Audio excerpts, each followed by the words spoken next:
In this part, we will approach the topic of self-deception in a relationship. I want to ask you, why do you continue to pretend everything is okay? Why do you pretend not to notice a problem evident to you? Why do you pretend you don't know something, although you know it perfectly? What I mean by this is the feeling that we pretend to ourselves or others that there is no problem.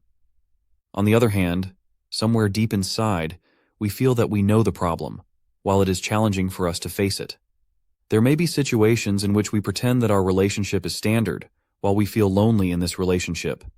Even though your partner ignores you, you lie to yourself that it's not that important to you and not that terrible. You pretend that all these outbursts of anger and even this aggression in your relationship are just something temporary. You tell yourself that every couple has problems after all. You don't see the problem, or you try to pretend that you don't see it. Even though your problems have been going on for some time, you still fool yourself that it's nothing after all, that it's just stress at work and temporary.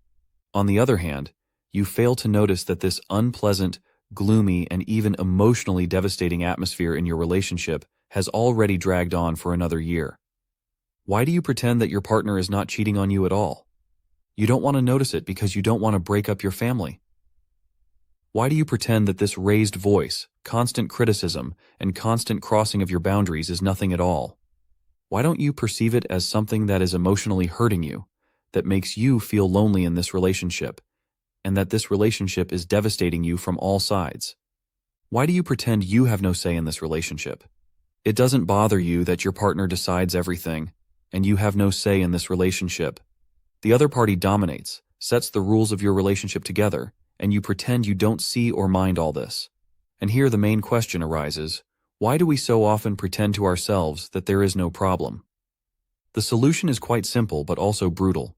The point is that the moment we admit that we have a problem, at that moment there will be such a feeling, such a thought in our head, that since we know this problem, we should deal with it, we should solve it, we should do something about it.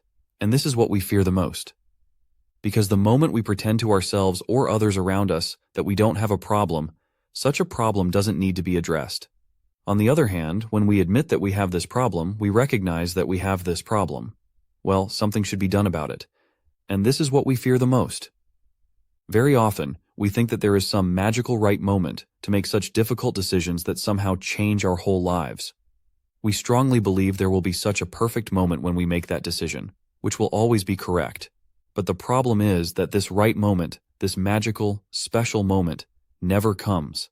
This special moment is never in your life, just at this moment, just today. Always that right moment is something that is in your future for you.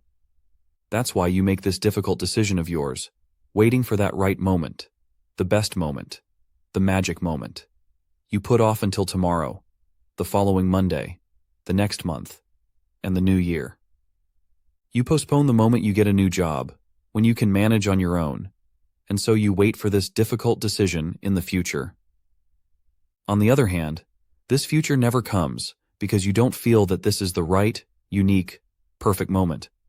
And this is often our main problem. We believe that such a right moment exists somewhere for making these difficult decisions. On the other hand, this is only an illusion because the truth is that the right moment is today. And this is where your whole problem begins, because today seems to you to be the worst time to change. You feel that today you are not ready for this change.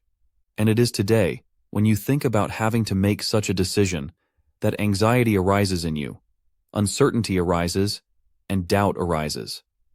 All those terrifying, darkest, scariest scenarios fire up in your head. That's why you do everything to lie to yourself that you will make this difficult decision tomorrow, next week, next month, or at some other time in your future. Anything but today. If you want to make a change, such a change in your life can only occur when you accept that there is no such thing as the right, perfect moment to make difficult decisions. In this situation, it's only a question of whether you will make this decision, whether you will notice this problem of yours, and whether you will stop ignoring what, deep down, is bothering you. On the other hand, you have pretended until now that everything is fine. It's solely up to you to make this decision or to consciously continue to ignore this problem and pretend all the time that everything is fine, that your issues are entirely normal, and that you somehow can live with them, that you can accept it.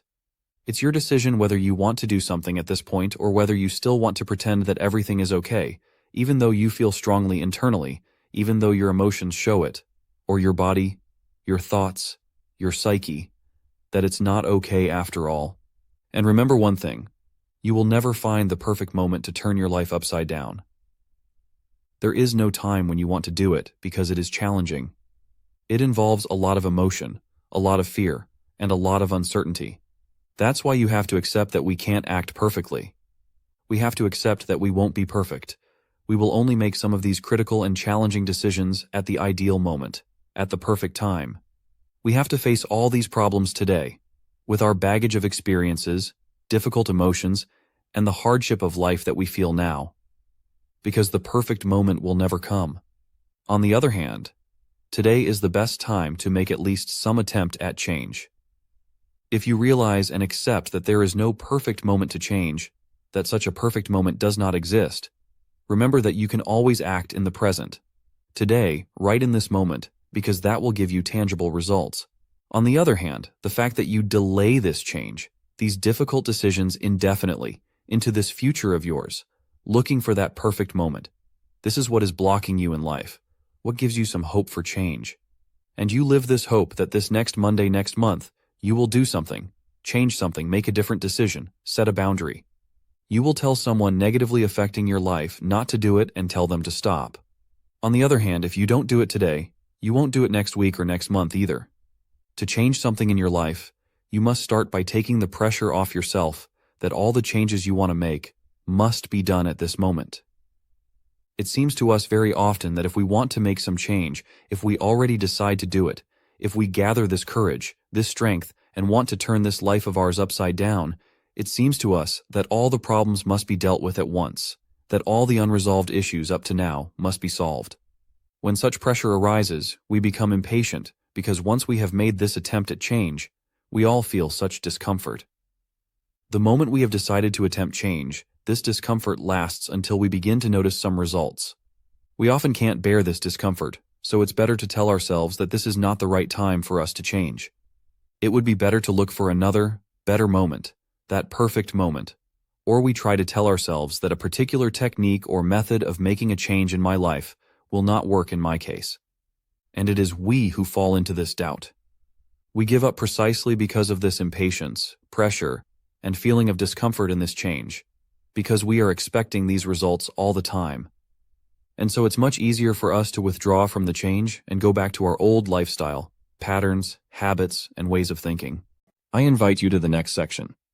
If you liked the material, leave a like and send it to a friend or someone close to you who may benefit from this knowledge. If you want to support our work and help us create more valuable videos, there is a link in the description.